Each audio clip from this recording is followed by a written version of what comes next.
This video is part 8 of the Coil vessel project, and as you can see from the previous video, the vessel got quite a bit taller.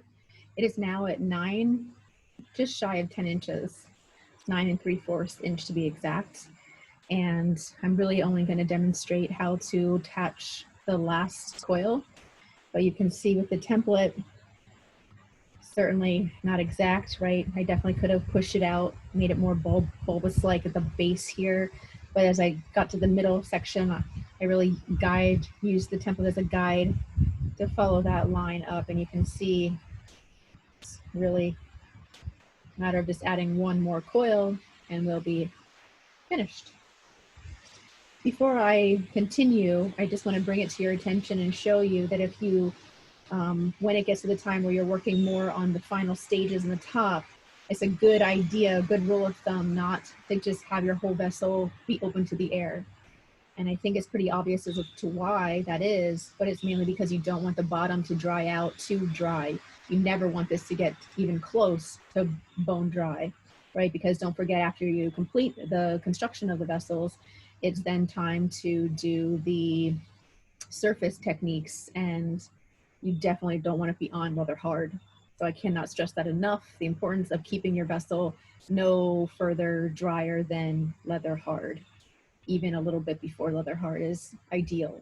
It can get tricky, right, because you want it dry enough to be able to withstand the weight, as I mentioned previously, but it's something to just keep in mind. You don't want it to get too uneven with dryness. Even if you were not to do anything surface decoration wise, when you're finished, you still don't want it to dry unevenly. So any project, any clay piece you're always working on, even with ceramic artists that make large figurative sculptures that are 6 feet or taller, they still have to keep the work at the same leather hard stage, maybe a little past because it won't withstand again the weight, but still they're constantly covering the bottom sections that are not being worked in order to finish the remaining parts of it. So with that said, I'm going to show you what you want to do while you're working, again, closer to the nearing of the end stage. So I've got a piece of plastic here, and what I would do, you could either lightly spritz it down with your spray bottle, or I have a water container here and a damp sponge, and I can just lightly go around, and that's just adding a little bit more moisture to it, so again, it doesn't dry out too much. So now it's a little bit tacky to the touch of my fingers. And then the best thing to do is to cover really, really tight and all the way around with at least one piece of plastic. I would suggest 2, just because again, I'm a big fan of being on the safe side. And then 2 pieces always allow you to then, take one, fold it and roll it in such a way where you can see how I'm just banding that around the bottom so that no air gets underneath and through. And you can work like so as you work on the top. See, then the only, 4 inches or so is sticking out to the air. Okay, so last coil. I did mention in the previous video about some wooden paddles, wooden spatulas, wooden spoons. These are just some kitchen wooden spoons. And see that nice rounded edge could really work nicely to paddle. There's a tool called a paddle and an anvil, and that's specifically designed for ceramics. They're made out of wood as well, and it's like a round piece. I wish I had one to show you, but unfortunately I don't. But then you also have like a flat paddle side that's just like a flat, almost something like this, but this is more of a scoop, right? But the bottom part could work nicely to paddle. And so I just wanted to show you, I did mention I don't usually paddle my work, but you can. It's another just tool to use that you might find helpful to stretch the clay, to shape the clay. You may have like my vessel kind of collars in, right? And you may want to use the back side of a spoon just to kind of, again, go in with your left hand to support it. And then you could just slightly just kind of paddle that up, and what that could do is just stretch the clay to make it thinner and also to grow taller, rather than, you might find that to be easier for you than going in and pinching. That's what I tend to do. I tend to just go in and pinch it to make it go more vertical. But again, paddling can be something that you might find that works really good for you. I want to also stress the importance of, you know, it's ideal if you don't take tools from the kitchen and then use them for clay and then wash them and go back to the kitchen and use them with food. It's really not sanitary and the safest to do that. So please do keep that in mind. If you take any tool from your kitchen, make sure you can then designate it solely for ceramic purposes.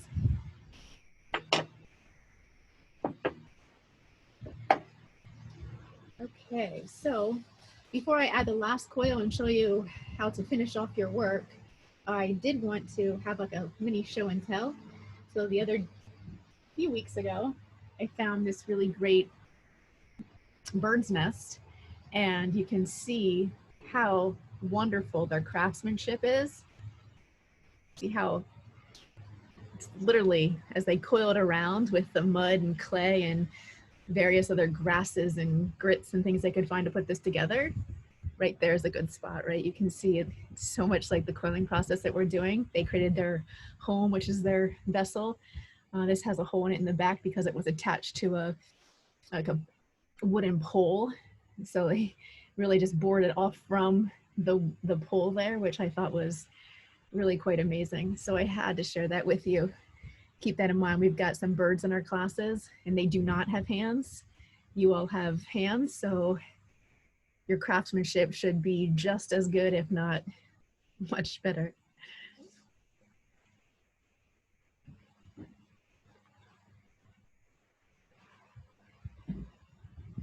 Okay, so back to the last coil.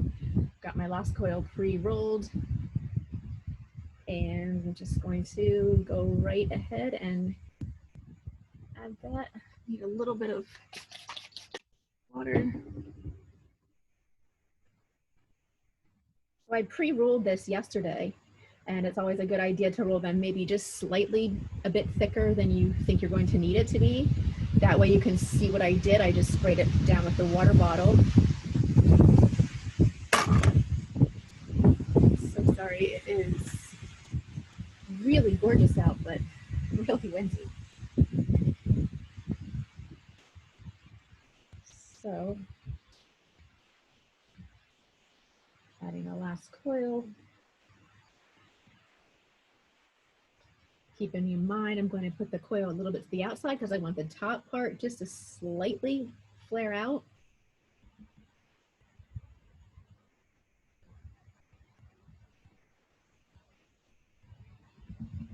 A little patting down. I like to use my hands to pat that down, as I previously mentioned, but say you are finding the wooden spoon more helpful, go right ahead. It's another way you could use that tool into your practice. Okay, so bear with me just for a bit. I'm going to just smooth out that seam. Smooth out the inside.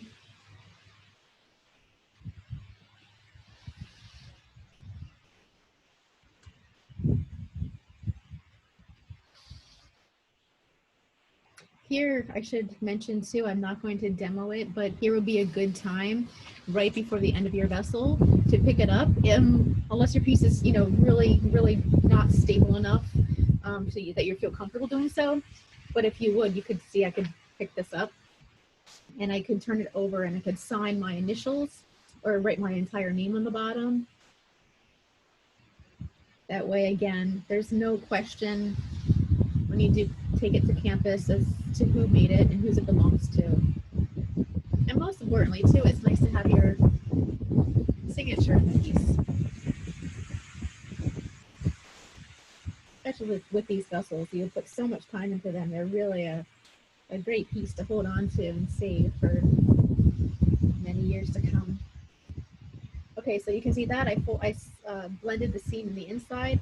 Now I'm going to do the exact same thing, of course, as you saw previously to the outside, working my way around. I can't continue to say enough times. The hand, my left hand is always in the inside supporting that.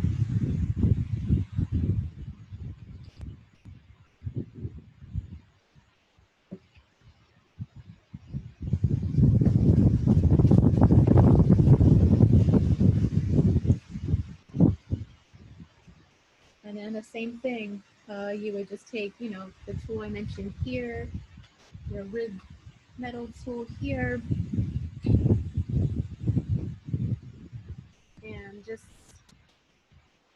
work the piece from the inside. Here's where you can have a lot of fun because this is the last coil, right? So you can really just, depending on how much, if I wanted to really flare it out, I would be pressing and guiding it in that, you know, direction right now. If you found a vessel form that has a nice kind of rippled or, you know, wavy effect, or a pitcher. I've had students in the past find a vessel that's, they turn into a pitcher, and that I can certainly do some more videos on how to achieve that.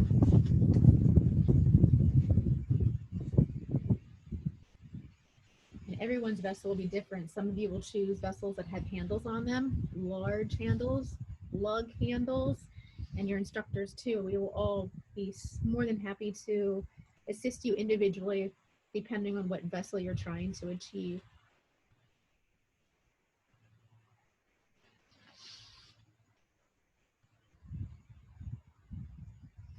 One thing you'll notice here, maybe you can see this side here is a little bit taller than this side. So to resolve that, you could take your needle tool and wherever you want to hit, like, so you would just go around, needle tool. Here's where the banding wheel that I previously showed you would come in really handy. I always have my students work on that, or an actual potter's wheel to have it rotate so that they can just slightly cut off that extra height. You may want that extra height. You may want to work with that and have it a little bit asymmetric, which is, could be fine. Could be a really nice, interesting effect to your final piece.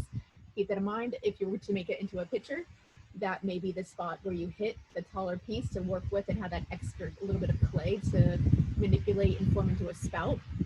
There's many different ways to finish these off, and there's so many different ways. I can't possibly touch them all in videos, but again, work with your instructor individually to see how you want to, you know, finalize the rim, finish off the piece, whether it be adding handles, piercing into the clay, a lot of surface techniques as you previously experimented with on your cube.